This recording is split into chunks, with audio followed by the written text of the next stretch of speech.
Welcome to the Live Out Loud Show. I'm your host, Brooke Thomas, and today I'm in Palm Beach live at the Colony Hotel, and I have a special guest today. I am so excited for you to hear from Bethany. She is a powerhouse entrepreneur, an incredible mom, a wonderful friend to many, and just a beautiful woman inside and out.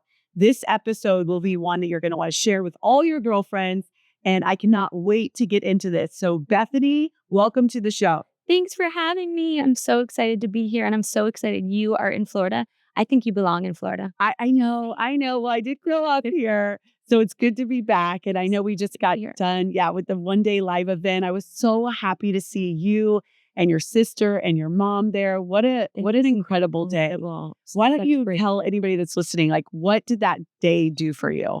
It was so amazing to have you come to Palm Beach, but I knew immediately that I needed my mom and sister there. And there was something really powerful about the three of us together because, as we know, generational curses can be broken or passed down. And my mom has always been a strong powerhouse believer, teaching us prayer and faith and listening to the Holy Spirit. I knew having us all together was going to be amazing, but I didn't know it was just going to be that amazing. I feel like I'm still waking up from a dream that I have a hard time telling people about because the breakthrough that happened in the room, it was even more powerful having them next to me. The Holy Spirit was so present. I mean, to see the emotion so raw and real on every woman, it's going to change our community. Wow. It really is. Thank you for saying that. It really is. I'm just so glad that you made time today. I want my community to know you. I always say I want my people to know my people. And I've just loved getting to know you. And I just love everything that you're doing. And just to having you and your sister and your mom in the room that day. I never know what the Lord's going to do in that room, but it was so beautiful. It was so sacred. And I'm just excited for the next couple tour stops. Maybe I'll see you also in Dallas or OC. Maybe I'll get you out there. Okay, so let's just get into this. Okay, I want everybody to know about you, about what you've been stepping into. It's so interesting. It's so intriguing. And I know that you've been stepping into a new chapter as the owner and editor of the Scout Guide Jupiter. I mean, I love this magazine. I love this guide. It's a woman-founded publishing franchise that showcases the people and faces behind local businesses. And so what drew you to this role and why? Yeah, that's awesome. After closing the doors of Lady Jetset, my former fashion company in 2020, due to the pandemic, I went through a season of asking myself, what's next? I feel like I was born for creativity and beautiful things and designing. And as a former business owner, I was just asking, what can I do next that will really fuel my creativity? And this Scout Guide publication opportunity to be the new owner editor. And when I looked into what the Scout Guide was, and I saw that it was women owned, women founded, but not only that, it was all about showcasing businesses and supporting our local businesses and through creating a beautiful publication together. So it just felt like such a cohesive blend of my past and where I wanted to go into a beautiful story. So I'm really excited because Jupiter is my hometown, born and raised here. And now I get to step into a company that I believe in. I believe that women have what it takes to become their advocate of their town and support their local communities and support their local businesses. After having to close my business down, I saw firsthand just how we need support. We need our community. It's one big sisterhood, the Scout Guide. So it's just a really cool, beautiful blend of my past and where God's taking me into the future. I love that. I've always noticed the Scout Guide. So it's all over the US? Yeah. So I like to say it's a beautiful coffee table book that people don't throw away. Unlike any print publication, nobody wants to throw these away. No. They now have reached 101 in the nation. They're in 60 cities. Wow. And they are growing. They started 15 years ago. They're all different, beautiful, colored, and people travel to look for them.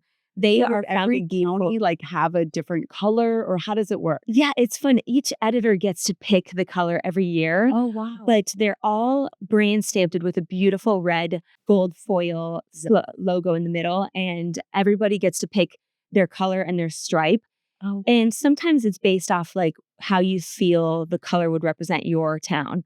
So for, Jupiter, it's probably always going to be shades of blue and Right. representing the water. So that's what's fun, is to see how each editor ties their community story into color. Okay. Okay. So do these only come out once a year or? Yeah. Okay. Once a year. Once yearly publication, but each publication can come out at a different time depending on when that community season is. Okay. But that's what's so powerful about the once yearly publication, because it becomes more of a storybook rather than quarterly editorial. So you've been having probably so much fun going around your hometown and really going and pouring into local businesses and just asking them if they want to be showcased. I bet that's just like such a fun conversation. You get to know. This is why I love podcasting, because this is how I get to sit down and get to really know people that I already know, but I want to go deeper. So I bet you have kind of this similar thing. You go into these businesses and really learn more about the businesses. I know that you were just telling me too, just sometimes you'll be somewhere and you're like, I think they need to be in the magazine. Yeah, it's so true, because when I had Lady Jetset and I first started my company, I thought, well, this is such a good idea. I just need to get my idea out there because everybody needs to love this idea. Yes. And I quickly realized that a good idea is just a good idea. You have to attach your story to your brand. Your story has to be so woven into every single thing that you do that when people say, oh, that company, your story is immediately attached to it. And that's when I found every form of success with Lady Jetset. When Shark Tank approached me, when I was Sunday New York Times Business Journal, from a great PR company. But that's what I learned. And that's what's really cool, to go take that, what I learned, into these businesses and say to them, I think that you have a really cool story. Not only do I love your business, I need you a part of this guide because I'm featuring the best businesses. I wouldn't want you to miss out on it. But also, what's your story? What can I take about your story to not only become your greatest advocate around this town, but also to attach your story to your business and to your brand? And it's funny, some businesses don't really know their story. They are just like, they know they have a great business and they know they have a great idea, and they just are selling the great idea. And so it's been fun to kind of push people and say, no, give me your 12-second elevator pitch. What is your story, so that I can take that and showcase it not only in your print, but online, and become your advocate around town. So that's where I'm having the most fun. That's so good, because I love this conversation, and we talk about this a lot in the Live Out Loud community. We talked about it the other day at the One Day Live event when we started getting into personal stories, personal brands, and just how everybody has a personal brand, even doctors, lawyers, local businesses, boutiques, everyone that owns that or runs that has to have a story behind that. And people nowadays, I mean, you cannot get away with not being, out there somewhere. If it's not on social media, it needs to be in a publication, and people want to know who they're buying from. Exactly. Who and why you're doing what you're doing. So that's so important that you're sharing that. And I love this conversation about just helping people to realize that, sometimes people don't realize they do have a story. Everyone has a story about why they're doing what they're doing, why they started their business. So I love that you're pulling that out in them, because it's so important for everybody to know and be exactly. And I had a great conversation randomly with some guy at a restaurant, and I said, what do you do? And he said, I'm a landscaper. And I said, awesome. Tell me about your business. Why are you the best? Why are you the best landscaper? What do you believe you're the best? And he's like, yeah. And he said, he just kind of went on to like things that didn't sell me. And I said, no, but I already have a landscaper. So why do I need you? And he's like, oh, well, we do this and we do this. And I was like, but so does my landscaper. So why I was like, you have 10 seconds to tell me why I need to fire everything I'm doing now and hire you because you're the best. And then I can take that and go tell people why they need to fire theirs and hire yours. So that's been fun, is like challenging people. So even if you think you have a reason why your company is the best, well, why do I really need to go to you? And that is really how the personal brand is, which is exactly what you said on Monday. What do you want your reputation to be known for your personal brand? Yes. So did you end up getting, what did he say? Did he end up He's like, you? I've never had anybody ask me that kind of question. He's like, I guess I really need to go home and think about that. You're actually teaching them how to pitch and how to really sell their products. Like, what problem are they going to solve? That's really always what we need to be thinking about. What are we going to unlock in other people? How are we going to make people feel? What problem are we going to solve? So I love that you're doing that. It's almost like you're teaching these businesses, whether they become, in the publications or not, you're actually helping them with their sales, which is amazing. Yeah. You should have this as another little side business, Bethany. Okay. I want to get into how, I know you have a special heart for wanting small businesses to succeed because you know how difficult it can be. I want to go deeper into your story now. You talked about this fashion company called Lady Jetset in 2017, a dream come true. And then you had to make some tough decisions and close it during the pandemic. I know a lot of people can relate to that. And I just want to talk about what that season taught you. I know we all have seasons and times that have taught us something. And again, like the other day, I think that, us coming together as women and understanding how these difficult seasons actually mold us and make us into who God really has prepared us for. And I can see that all over you. But sometimes when people look at us and they see the success we're having now, they don't understand that it came with a major price tag or a lot of work. And so, I want you to share this because I know that there's women listening going, oh, that's nice for you, but you don't understand what I'm going through. So talk to me a little bit about that. Yeah, it's so cool. I never considered myself any kind of businesswoman. In fact, I had somebody speak over me. Bethany, you have no idea how to do business.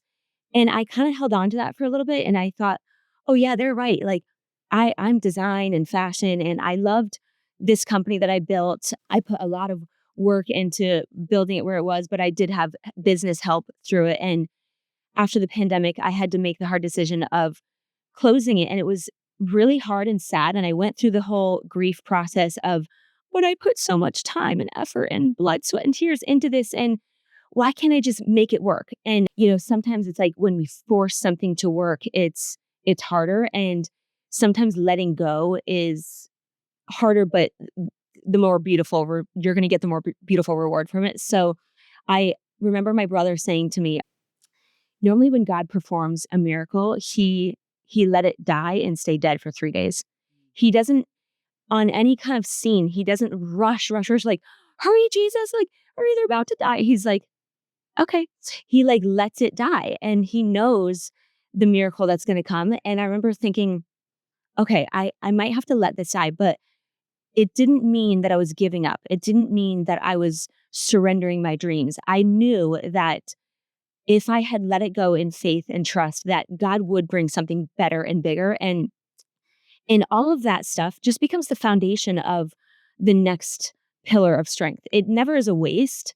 And you get the choice anytime you have to go through grief and something hard to become bitter or better. Yeah. And that's when I said, I'm going to become the best businesswoman I know. I am never going to let that diagnosis be spoken over to me.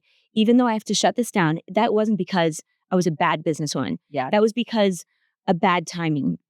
And now I'm going to make it my mission to learn everything I can about business and entrepreneurship and how to become the best, because I know there's going to be a 2.0.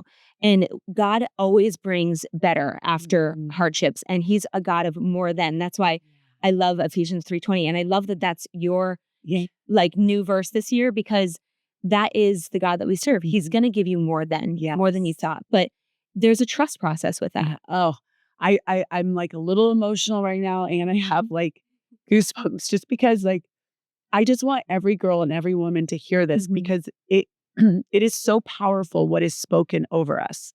And we can allow words to truly allow dreams to die. And we can also allow that to overtake us and believe it when that's not what God's plan is. And, I love that you're saying that somebody actually told you you're not a businesswoman when you created a business. Yeah.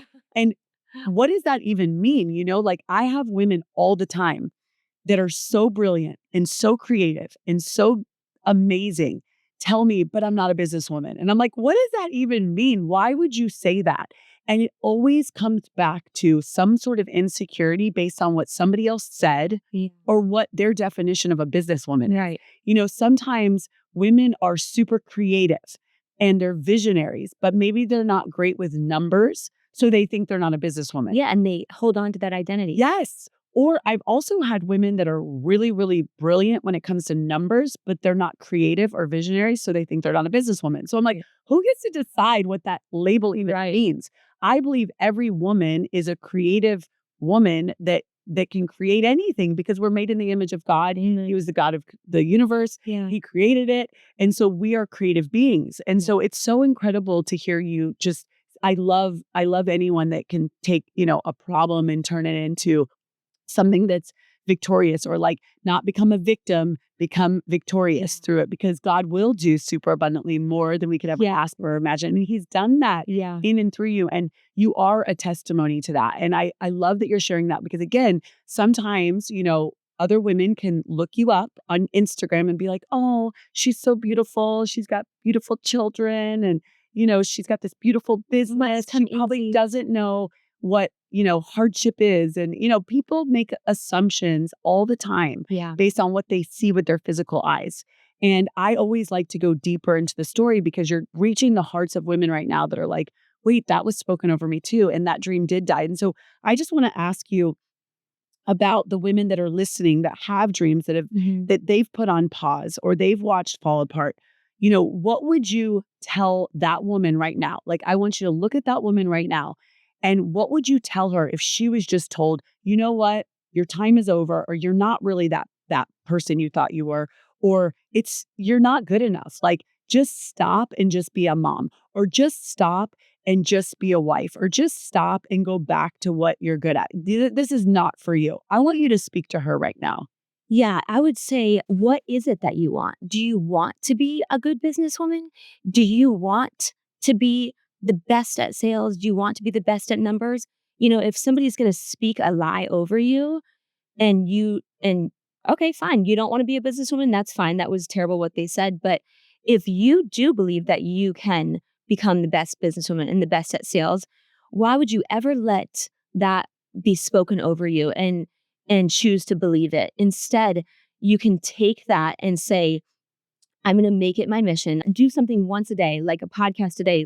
Learn how to become the best at that. And I remember thinking, I'm not good at sales. I'm not good at numbers, but why can't I learn it? There's a podcast for everything.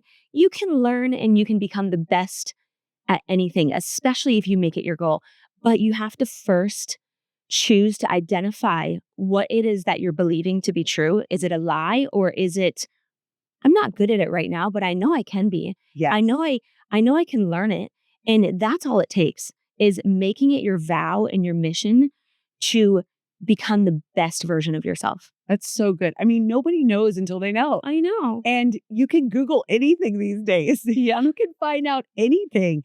And the most successful people that I know, they surround themselves with the most successful people or the best experts. You don't have to know everything.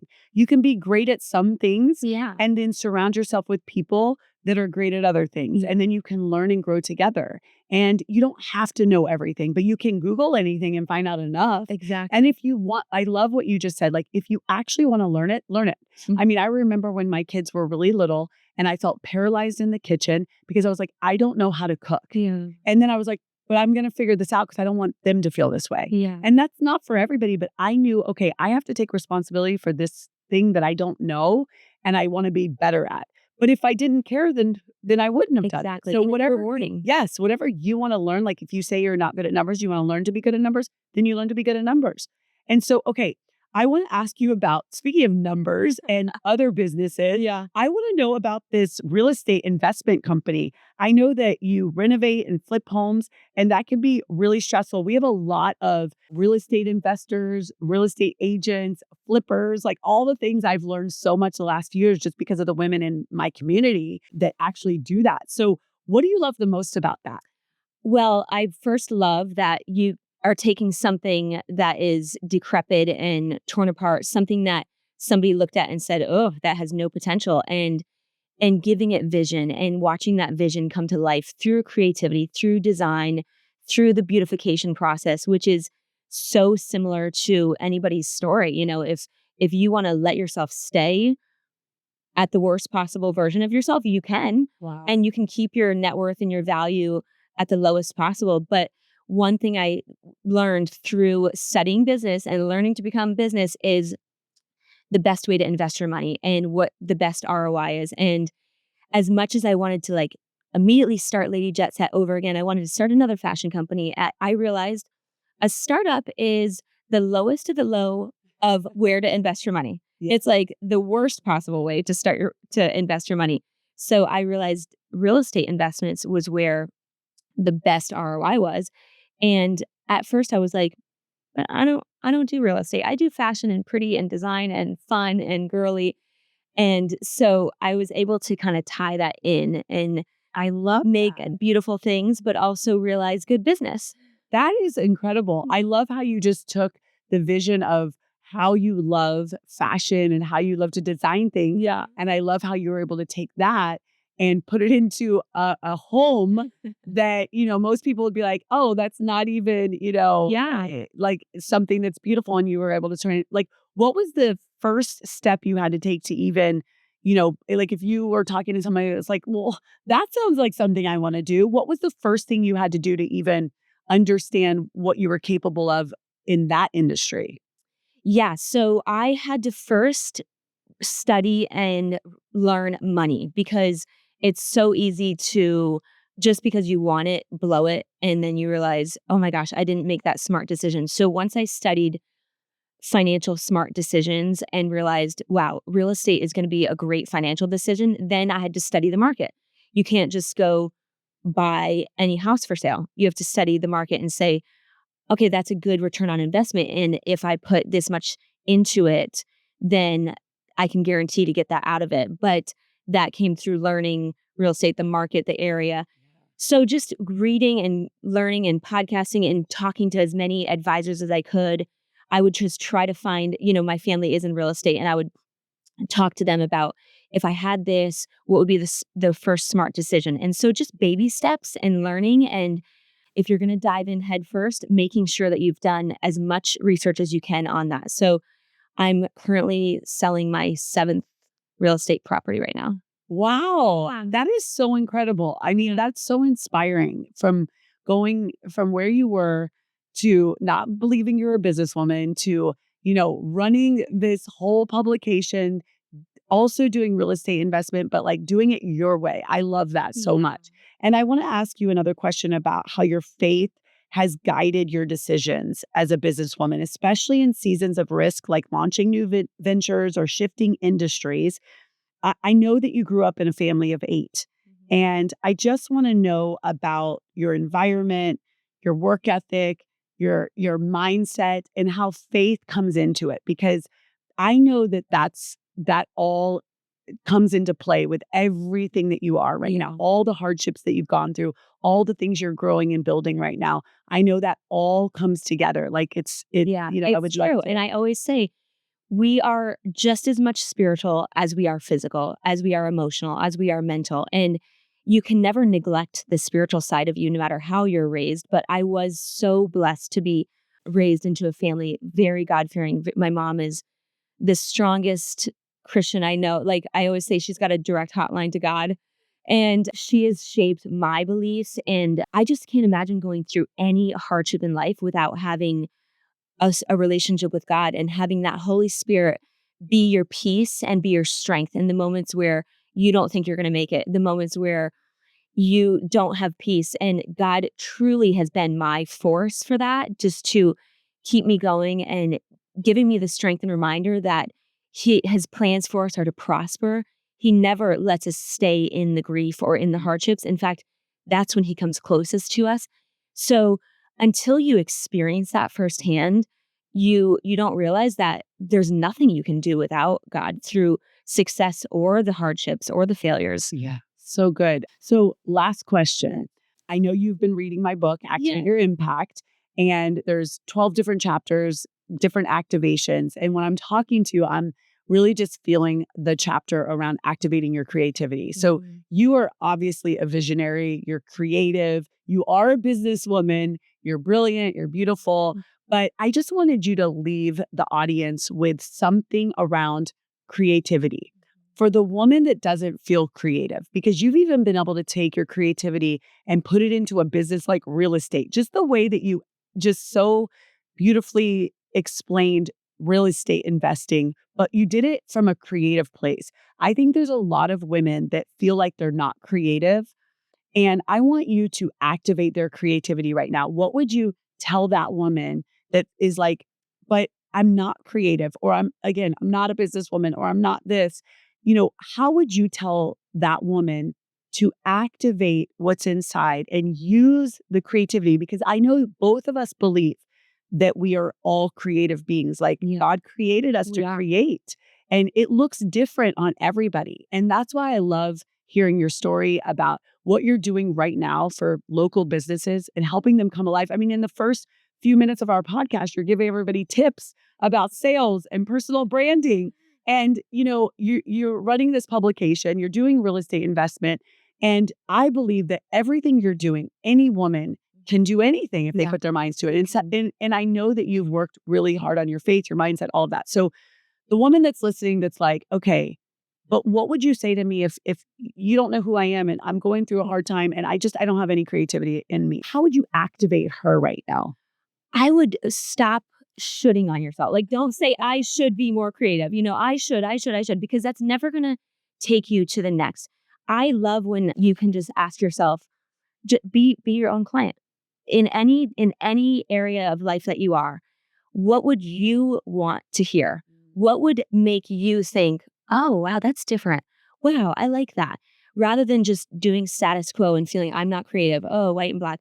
Well, what would make you feel like that's a really cool story? Be your own client, whatever area of industry that's in, and then keep practicing in the mirror, practice with people in the elevator. Like, take a leap of faith. If you think I'm going to practice being a little more creative in my sales pitch today and saying something that's so not me because I'm only this way. Well, take a little leap of faith and try it and see what it gets you. If you become a little bit more proud of yourself, that just gives you a little more strength to keep practicing. Be more creative the next time. Take your sales pitch even a little bit more that time. And so I always just love remembering that. Be your own client. What would you want? That's so good. That's so good. You gave so much value in this podcast. I just want everybody to know who you are. So we have all the information in the show notes, and I just cannot wait for everybody to just follow you and see where everything takes you next. I mean, where you go next. Is there any last words that you want to say on this podcast? Thank you to you, because you have been such a pillar of inspiration and entrepreneurship for me. Even you don't even know how many walks in the morning I start my day off listening to your podcast. And I always say, if you can just get one thing out of it, that's enough to grow you and learn you. And we can't do it. We can't do life alone. No. We are meant to be in community. We're meant to have a sisterhood. And so thank you to you, because you're building it. Well, thank you. And I cannot wait for everybody to get so many great nuggets out of this podcast. This was one of my favorite podcasts. You dropped so many great, encouraging words and just really high value. So thank you so much. And we're so excited that you heard this podcast today. Share this with every single woman that needs an encouragement boost, that needs to understand that they are a businesswoman and they're not alone. Yes. And also, there was some great sales tips and personal branding tips in here. So thank you so much. And we cannot wait to hear what you think about this episode. Thank you so much for listening to today's episode. Before you go, I have something really special for you. My brand new book, Activate Your Impact, A Guide to Living Out Loud in Business, Life, and Faith, is officially an international bestseller, and I want you to get your hands on it. If you're ready to break free from fear, build with bold faith, and walk confidently in your God-given calling, this book was written for you. Inside, I walk you through 12 powerful activations to help you step into your purpose, expand your influence, and finally live the abundant life God prepared for you. And when you grab your copy, guess what? I have, of course, 3 incredible free bonuses too. I have been getting so much feedback about all of the bonuses in this book. I'm so grateful to share this with you. Your next level of impact is waiting. Do not wait. Click the link in the show notes below, or just search Activate Your Impact on Amazon to get your copy today.